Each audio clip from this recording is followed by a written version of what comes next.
नमस्कार. आपण मोबाईल फोनशिवाय आपल्या दिवसाची कल्पना तरी करू शकतो का? नाही ना? पण हे जे नेटवर्क आपल्यापर्यंत पोहोचतं ते येतं टावर्समधून. आणि अनेकदा या टावर्सच्या रेडिएशनबद्दल आपल्या मनात शंकाकुशंका असतात. तर मग ही कनेक्टिव्हिटी आणि आपली सुरक्षा यातलं संतुलन नेमकं कसं साधलं जातं?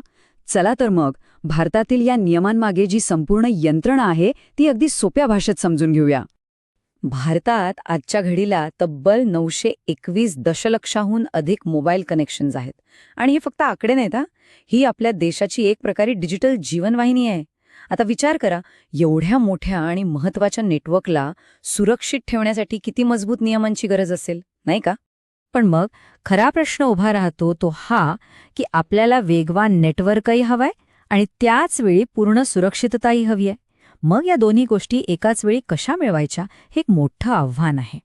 आणि याच आव्हानाला सामोरं जाण्यासाठी भारताने एक मजबूत सुरक्षा प्रणाली तयार केली आहे. मग या प्रणालीचा पाया काय आहे? कशाच्या आधारावर हे सगळं उभं आहे? तर याचं उत्तर आहे सरकारने बनवलेले अत्यंत कठोर सुरक्षा नियम. खरं तर हे नियमच या संपूर्ण व्यवस्थेचा आत्मा आहेत आणि ते प्रत्येक नागरिकाला सुरक्षेची हमी देतात. चला पाहूया हे नियम नेमके किती कडक आहेत. आणि इथेच एक सगळ्यात महत्वाची आणि तुम्हाला आश्चर्य वाटेल अशी गोष्ट समोर येते. भारताने फक्त आंतरराष्ट्रीय नियमांचं पालन केलं नाहीये, तर त्याही पुढे जाऊन एक मोठं पाऊल उचललंय. भारतातील नियम आंतरराष्ट्रीय मानकांपेक्षा 1-2 पट नाही, तर अगदी बरोबर ऐकलं, तब्बल 10 पट अधिक कठोर आहेत. यावरूनच स्पष्ट होतं की सार्वजनिक आरोग्याला आपल्याकडे किती सर्वोच्च प्राधान्य दिलं गेलं आहे. आता बघा, जगभरात रेडिएशनसाठी एक मर्यादा ठरवली जाते, जी ICNRP नावाची संस्था ठरवते. पण आपल्या भारताच्या दूरसंचार विभागाने म्हणजे DOTने त्या मर्यादेपेक्षाही 10 पट कमी पातळी निश्चित केली आहे. याचा सरळ अर्थ काय होतो? तर जागतिक पातळीवर जे सुरक्षित मानलं जातं त्यापेक्षा कित्येक पटीने अधिक सुरक्षितेची पातळी भारताने स्वतःसाठी ठरवली आहे. हे नियम किती स्पेसिफिक आहेत ते बघा. वेगवेगळ्या मोबाईल फ्रिक्वेन्सींसाठी रेडिएशनची एक विशिष्ट अगदी अचूक मर्यादा ठरवून दिली आहे. उदाहरणार्थ 900 मेगाहर्ट्झसाठी ती फक्त 0.45 वॉट प्रति चौरस मीटर इतकी आहे. सोप्या भाषेत सांगायचं तर प्रत्येक चौरस मीटरमध्ये किती ऊर्जा असू शकते यावर एक कठोर मर्यादा घातलेली आहे. आणि हे सगळे निकष शास्त्रीय अभ्यासावर आधारित आहेत, ज्यांचं काटेकोरपणे पालन केलं जातं. बरं, नियम तर बनवलेत, ते खूप कठोरही आहेत. पण ते लागू कसे होतात? विशेषतः एखादा नवीन टावर बसवायच्या आधी काय काय करावं लागतं? ही प्रक्रिया देखील तितकीच महत्वाची आणि पारदर्शक आहे. चला ते समजून घेऊया. यासाठी सरकारने एक खूप चांगली सिस्टीम आणली आहे. एक खिडकी म्हणजेच सिंगल विंडो प्रणाली. याचा फायदा काय? तर टॉवर बसवण्यासाठी लागणाऱ्या सगळ्या परवानग्या एकाच ठिकाणी मिळतात. यामुळे प्रक्रिया फक्त सोपी आणि वेगवान होत नाही, तर सगळ्यात महत्त्वाचं म्हणजे ती पूर्णपणे पारदर्शक बनते. म्हणजे सगळं काही आपल्या डोळ्यासमोर होतं आणि नियमांचं पालन होतंय की नाही हे तपासणंही सोपं जातं. आता टॉवर उभारणं हे वाटतं तितकं सोपं नाहीये. त्यासाठी अनेक स्तरांवर तपासणी होते. दूरसंचार विभागाचा परवाना लागतो, मोबाईल सिग्नलच्या फ्रिक्वेन्सीसाठी SACFA कडून मंजुरी लागते, टॉवर किती मजबूत आहे याचं प्रमाणपत्र लागतं आणि अगदी ज्याच्या जागेवर टॉवर आहे त्या जमीन मालकाचं न हरकत प्रमाणपत्र सुद्धा. ही फक्त कागदपत्र नाहीयेत, तर सुरक्षेच्या प्रत्येक पैलूची अगदी कसून केलेली तपासणी आहे. पण थांबा, टॉवर एकदा उभा राहिला की काम संपतं का? अजिबात नाही. खरी परीक्षा तर त्यानंतरच सुरू होते. टॉवर एकदा चालू झाल्यावर नियमांचं पालन व्यवस्थित होतंय की नाही यावर सतत लक्ष ठेवावं लागतं. आणि ही जबाबदारी पार पाडण्यासाठी एक खास यंत्रणा तयार करण्यात आली आहे. आणि ही यंत्रणा आहे टर्म सेल. दूरसंचार विभागाचं हे खास पथक आहे.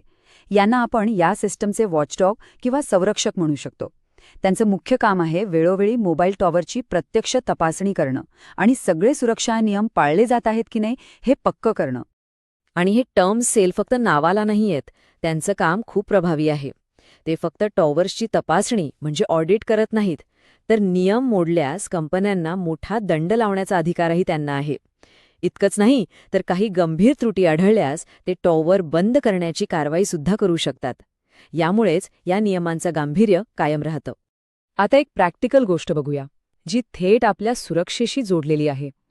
टावरवरील अँटेनाच्या अगदी समोर ठराविक अंतरात कोणतीही इमारत नसावी, असा स्पष्ट नियम आहे. म्हणजे एक अँटेना असेल तर 20 मीटर, 2 असतील तर 35 मीटर आणि 4 अँटेना असतील तर 45 मीटर सुरक्षित अंतर ठेवणं बंधनकारक आहे. जितके जास्त अँटेना तितकी जास्त शक्ती आणि म्हणूनच तितकं जास्त सुरक्षित अंतर.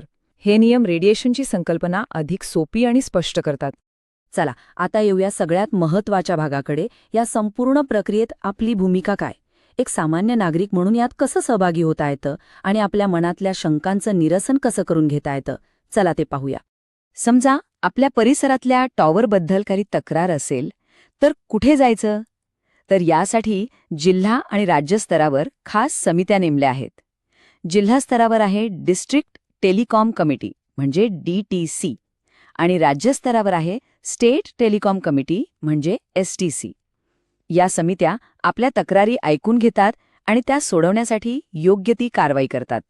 म्हणजे यातला सगळ्यात महत्त्वाचा संदेश हा आहे की कोणत्याही अफवांवर विश्वास न ठेवता किंवा कायदा हातात न घेता आपल्या मनातल्या शंका आणि तक्रारी मांडण्यासाठी या अधिकृत मार्गांचा वापर करायला हवा. यामुळं काय होतं तर नेटवर्क सेवा विनाकारण खंडित होत नाही आणि आपल्या समस्येवर योग्य तोडगा निघतो. तर आतापर्यंत आपण जे काही पाहिलं त्याचा थोडक्यात आढावा घेऊया. ही एक परिपूर्ण सुरक्षा प्रणाली आहे. एकीकडे आंतरराष्ट्रीय मानकांपेक्षा 10 पट कठोर नियम आहेत, दुसरीकडे टावरपासून सुरक्षित अंतराची हमी आहे.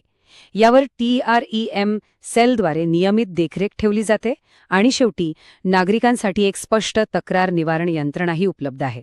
तर मग या सगळ्या चर्चेतून 4 मुख्य गोष्टी लक्षात ठेवायच्या आहेत. पहिलं, आपले नियम जगापेक्षा 10 पट अधिक कठोर आहेत. दुसरं, प्रत्येक टॉवर हा अनेक परवानग्या आणि तपासणीनंतरच उभा राहतो. तिसरं, टर्म सेल नावाची एक यंत्रणा यावर सतत नजर ठेवून असते. आणि चौथं, आपल्या तक्रारी ऐकून घेण्यासाठी आणि त्या सोडवण्यासाठी एक अधिकृत जागा आहे. आणि शेवटी एक महत्त्वाचा प्रश्न जो आपल्याला विचार करायला भाग पाडेल. आता तंत्रज्ञान 5G आणि त्याही पुढे जात आहे. मग भविष्यात सार्वजनिक आरोग्याची काळजी घेताना आणि या नवनवीन तंत्रज्ञानाला वाव देताना ही सुरक्षा प्रणाली स्वतःमध्ये कसे बदल घडवून आणेल यावर विचार करायला नक्कीच हवा.